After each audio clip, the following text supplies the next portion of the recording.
Saúde suspende entrega de remédio controlado em Planaltina por causa de férias dos servidores. Descaso também em Sobradinho. Espera por atendimento na emergência da UPA ultrapassa 8 horas. WhatsApp, Supremo Tribunal Federal derruba decisão judicial que suspendeu o aplicativo. E ainda, a Caixa Econômica vai financiar imóveis de até 3 milhões de reais. Notícias da terça-feira no DF e em torno, agora no Band Cidade, segunda edição.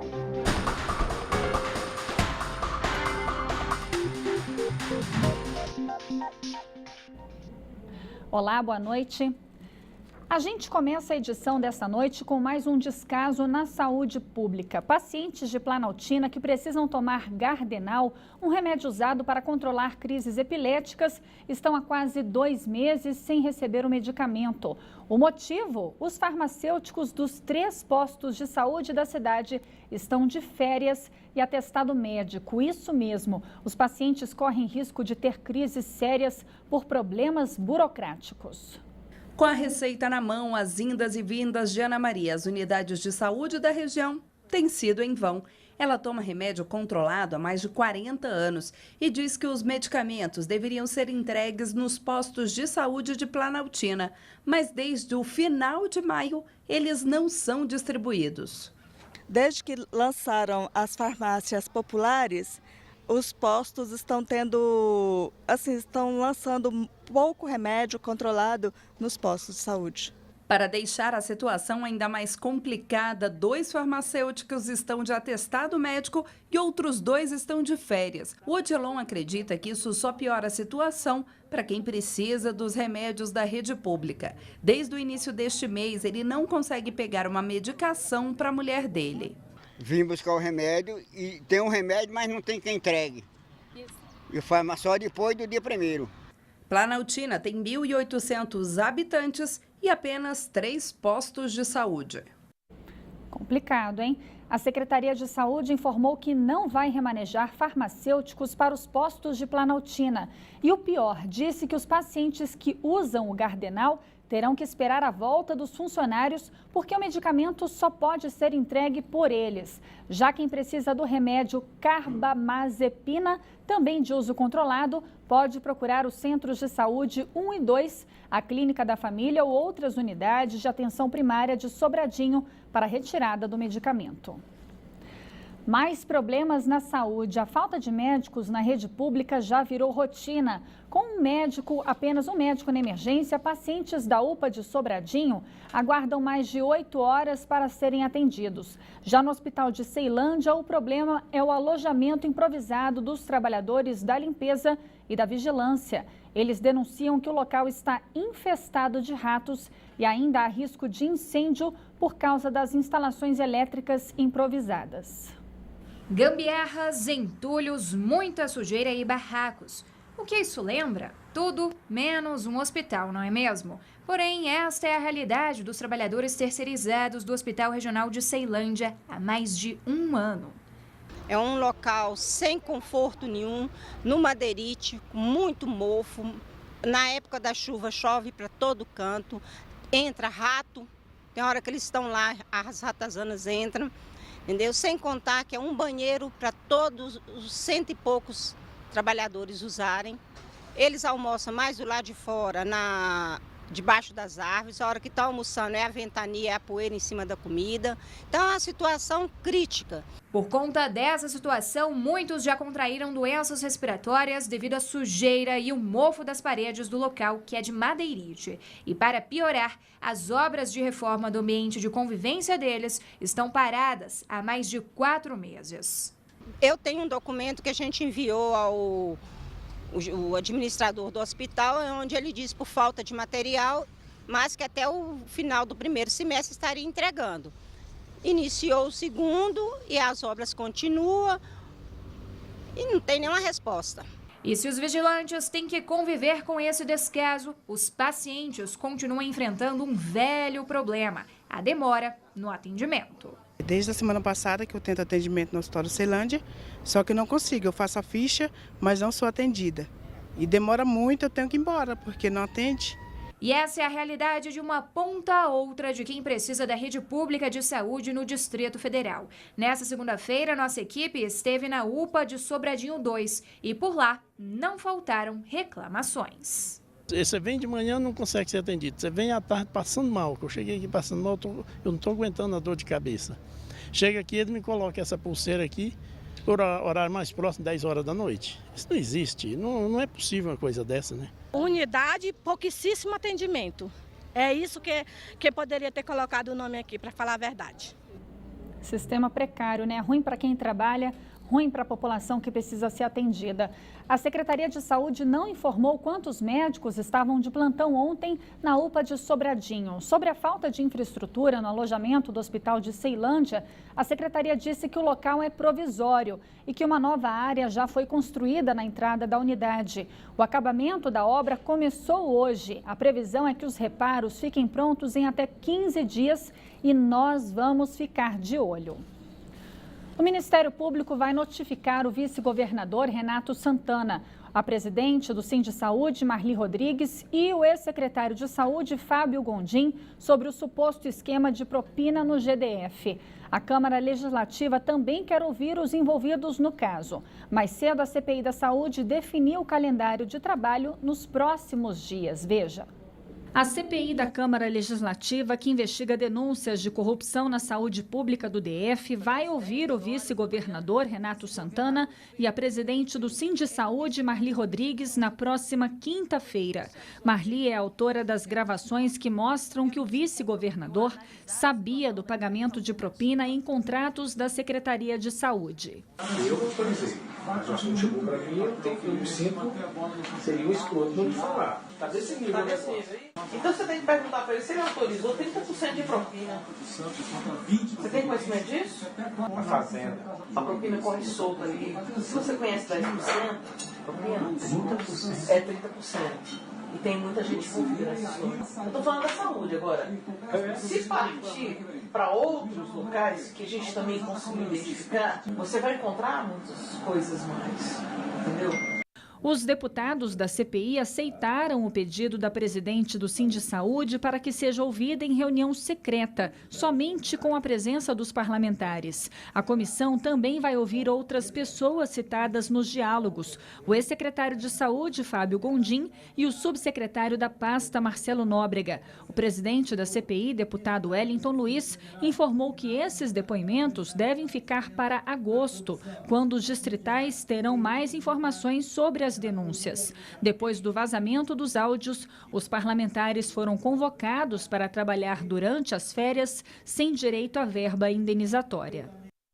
Tomara que tudo isso seja esclarecido, né? Porque enquanto isso as pessoas estão passando mal nas filas, estão morrendo nas filas dos hospitais. Olha, o presidente do Supremo Tribunal Federal suspendeu a decisão da Justiça do Rio de Janeiro que bloqueou o WhatsApp no Brasil. O ministro Ricardo Lewandowski disse que o bloqueio do serviço viola o preceito fundamental de liberdade de expressão e comunicação. O aplicativo voltou a funcionar agora há pouco, no começo da noite. Todo mundo só anda teclando. Os assuntos podem ser profissionais ou pessoais. O fato é que o aplicativo de troca de mensagens WhatsApp é um recurso de comunicação muito utilizado e hoje ele foi paralisado por tempo indeterminado. Pega de surpresa? Pega de surpresa, com certeza. Mas isso é sério, é verdade? Verdade. Nossa, como é que a gente vai ficar sem o WhatsApp? É um pouco de costume também, né? A gente já está utilizando o WhatsApp há um tempão para se comunicar. Aí do nada cortar. As operadoras de telefonia celular começaram o bloqueio às 2 horas da tarde. A decisão de suspender o serviço foi da 2ª Vara Criminal de Duque de Caxias, no Rio de Janeiro. De acordo com a juíza Daniela Barbosa, o WhatsApp se recusou a interceptar mensagens de pessoas investigadas pela Justiça. Sem o aplicativo, até marcar um simples encontro se tornou uma dura missão. Tá horrível, nós marcamos de nos encontrar na estação do metrô e foi um desencontro total. Não esperava. E estou muito chateada com isso, vou te falar a verdade. Sem prazo para voltar, o fundador do aplicativo, Yan Kwon, lamentou a suspensão em inglês no Facebook e acrescentou que o WhatsApp não tem as informações solicitadas pela Justiça. As mensagens do aplicativo são criptografadas e, de acordo com seus administradores, não acessíveis. Agora a gente tem que recorrer a outros recursos, mas fica difícil, porque o WhatsApp realmente é o principal que nós jovens utilizamos. Essa é a terceira vez que o serviço é bloqueado em todo o Brasil, em dezembro do ano passado e em maio deste ano, todas por desrespeitar as decisões judiciais. O governo está elaborando um projeto para regular o acesso à informação do WhatsApp. Enquanto o projeto não é aprovado pelo Congresso, quem está sem o WhatsApp faz um pedido. Eu não vivo sem o WhatsApp, gente. Pronto, agora todo mundo pode ficar aliviado porque o WhatsApp voltou. A polícia ainda está à procura do motorista que atropelou e matou uma idosa ontem em uma faixa de pedestre em Taguatinga Norte. Testemunhas disseram que a mulher de 67 anos foi arrastada pelo carro. Ela morreu na hora. Segundo o Detran, essa é a segunda morte em faixas de pedestres esse ano no DF. Boa notícia, a Caixa Econômica Federal vai financiar imóveis de até 3 milhões de reais. Hoje, o valor máximo de financiamento pela instituição é de 1,5 milhão. O repórter Rodrigo Nunes tem as informações ao vivo. Boa noite, Rodrigo. Quando é que começa a valer essa medida? Boa noite, Juliana. O sonho da casa própria vai ficar mais fácil para algumas famílias a partir de segunda-feira, dia 25, quando começam a valer as mudanças propostas pela Caixa. Com a decisão, a Caixa vai dobrar o limite do financiamento. O banco anunciou ainda que vai passar a financiar uma parcela maior do valor do imóvel. Quem for comprar um imóvel usado, a cota vai sair de 60% para 70% do valor total do imóvel. No caso de imóveis novos, construção em terreno próprio, na compra de um terreno novo ou reformas, a cota vai sair de 70% para 80%. A Caixa estuda ainda personalizar juros conforme o perfil do cliente. Caso ele tenha problemas em pagar suas contas, o valor do financiamento proposto vai ser menor e caso ele seja um bom consumidor, ele pague tudo em dia, o valor vai ser maior. Mas o consumidor também pode ficar despreocupado porque esse novo modelo da Caixa ainda não tem previsão para entrar em vigor. Tá certo, Rodrigo. Obrigada pelas informações. Moradores do Lago Sul fizeram um protesto hoje por mais segurança na região. Eles cobram agilidade do GDF no plano de ocupação da orla do lago. Quem mora no local diz que a violência aumentou depois da derrubada de cercas e construções. Os moradores da QL14 do Lago Sul estão tão assustados com a violência que preferiram não dar entrevistas sobre o assunto. Esta mulher só aceitou falar sem ser identificada. Ela diz que se sente especialmente desprotegida depois que as margens do Lago Paranoá começaram a ser desobstruídas pelo governo do DF em agosto do ano passado. Ela prevê uma situação ainda pior. Isso é apenas o começo, né? Porque quando abrirem ao público os parques, né? Aí sim vai se ter um movimento muito maior e, consequentemente, né? Uma violência maior. Ela reclama que até o momento nenhuma obra de infraestrutura foi realizada pelo governo do DF. A ação poderia impedir ou pelo menos diminuir os roubos e furtos. Para o presidente da Associação Amigos do Lago, a desobstrução deve ser feita com mais responsabilidade e respeito aos moradores da região. Nossa insegurança é total, porque o governo está fazendo uma coisa mal planejada, ou aliás, sem planejamento nenhum. Primeiro ele vai abrir, depois vai fazer uma licitação para procurar alguma forma de fazer alguma coisa na orla do lago. A população até tenta se proteger. Há grades, cercas elétricas e câmeras de segurança na frente das casas, mas não tem adiantado muito. A apreensão dos moradores faz sentido. Os ladrões têm aproveitado o acesso pela orla para invadir as casas pelos fundos. O roubo mais recente aconteceu no sábado passado nesta casa. Coincidência ou não, o crime aconteceu uma semana depois que o GDF desobstruiu as margens do Lago Paranoá, aqui na região da QL14. Os moradores da casa roubada não nos receberam. Os assaltantes fizeram limpa pela casa e ainda fugiram com o carro da família. Em fevereiro deste ano, a casa do senador e ex-jogador de futebol Romário também foi alvo dos bandidos. A tentativa de roubo foi em plena luz do dia, num domingo. Os ladrões também entraram pelos fundos. Nesses 2 casos, os bandidos foram presos horas depois do crime. A Secretaria de Segurança informou que de janeiro a maio foram registrados 6 roubos a residências no Lago Sul. No ano passado, esse número chegou a 9. Já a Casa Civil disse que o projeto de revitalização está em andamento. Os serviços de poda, limpeza, roçagem e cercamento na QL 12 já começaram. Assim que o trabalho for concluído, também será retomada a construção da trilha. Sobre o projeto da Orla, o GDF informou que é necessário concluir a desocupação para iniciar as obras. Combate à ilegalidade na Feira dos Importados do CIA, Taguatinga e Paranoá. A polícia apreendeu mais de 500 pistolas, metralhadoras e revólveres falsificados. A operação ocorreu em 6 lojas do CIA, uma em Taguatinga e outra no Paranoá. Ninguém foi preso. De acordo com a Polícia Civil, os suspeitos de vender as mercadorias serão intimados na segunda fase da operação para apresentar a autorização de venda dos produtos. Caso a documentação não seja válida, eles poderão responder por contrabando e cumprir de 1 a 4 anos de prisão. A venda de imóveis comerciais caiu 33% no Distrito Federal em apenas 4 meses. As informações com João Cláudio Silveira, direto do estúdio da Band News FM. Boa noite, João. Já é reflexo da crise financeira? Boa noite, Juliana. Boa noite a todos. Exatamente, Ju. Diferentes centros comerciais do DF sofrem com os efeitos da crise econômica. Das 1.804 salas ofertadas em abril, apenas 16 foram vendidas, segundo o Sindicato da Indústria da Construção Civil aqui do DF.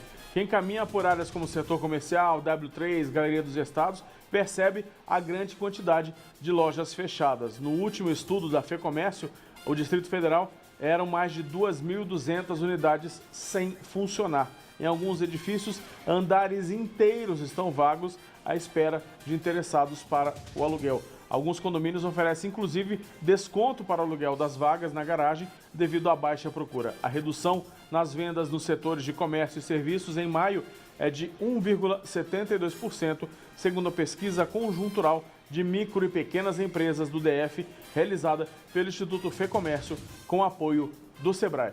De volta com você, Juliana. Até amanhã. Boa noite. Até amanhã, João. Obrigada pelas informações.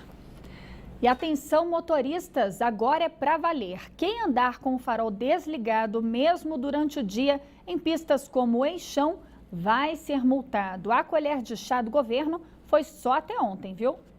Andar com o farol baixo desligado durante o dia volta a ser considerado uma infração média, com 4 pontos na carteira de habilitação e multa de R$ 85,13. A Lei Federal de número 13.290 entrou em vigor aqui no Distrito Federal há 10 dias.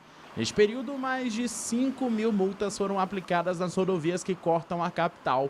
Ontem, o GDF perdoou essas dívidas e as converteu em advertência.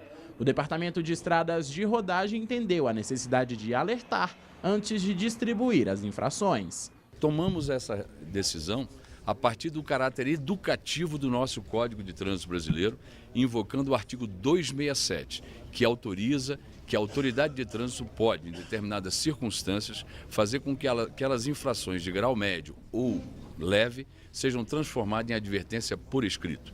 Ainda segundo o DR, a regra é mais uma forma de dar segurança aos motoristas. No DF, será necessário adotar a medida nas pistas que ligam as cidades ao plano piloto, como Épia, EPTG, EPIG, EPNB, além dos eixões e da Via L4. 880 mil veículos ainda estão com o licenciamento atrasado. Isso equivale a mais da metade da frota de carros do DF. O repórter Rodrigo Nunes volta ao vivo com outras informações. Rodrigo, quando é que começa a temida fiscalização? Juliana, a partir do dia 1º de outubro, o Detran vai exigir o pagamento da documentação de 2016. Quem estiver com licenciamento atrasado vai pagar multa de R$ 191 e vai perder 7 pontos na carteira. Para falar sobre o assunto, estou com o diretor de condutores e veículos do Detran, o Elson Souza. O Elson, por que só em outubro começa a fiscalização? Nós utilizamos o calendário estabelecido pela resolução do CONTRAN. Então, quando o Estado não estabelece o seu próprio calendário, ele utiliza o limite máximo, que é 30 de setembro, e a partir de 1º de outubro torna-se obrigatório todos os veículos portarem o documento de 2016. E como fazer para colocar essa documentação em dia? É simples, verificar. Primeiramente, o cidadão, se aquele que pagou e ainda não recebeu, ele pode entrar em contato através do 154 ou verificar no site do Detran se consta alguma pendência, porque nós temos que lembrar que não é só IPVA, é taxa de licenciamento, seguro, débitos de multa ou qualquer outra restrição que possa ter administrativa ou judicial no veículo. Então a pessoa entra em contato no 154 através do site ou vá a um dos postos do Detran e verifica qual a pendência que tem. E quem pagou e ainda não recebeu a documentação, o que fazer? Esse nós pedimos que entre em contato através do 54 ou verifique no site do Detran se há alguma pendência além dos débitos do veículo. É isso aí, Juliana. A partir do dia 1º começa a fiscalização. Tá certo, Rodrigo. Obrigada pelas informações. Veja a seguir, seca castiga moradores do Distrito Federal. É depois do intervalo, não sai daí.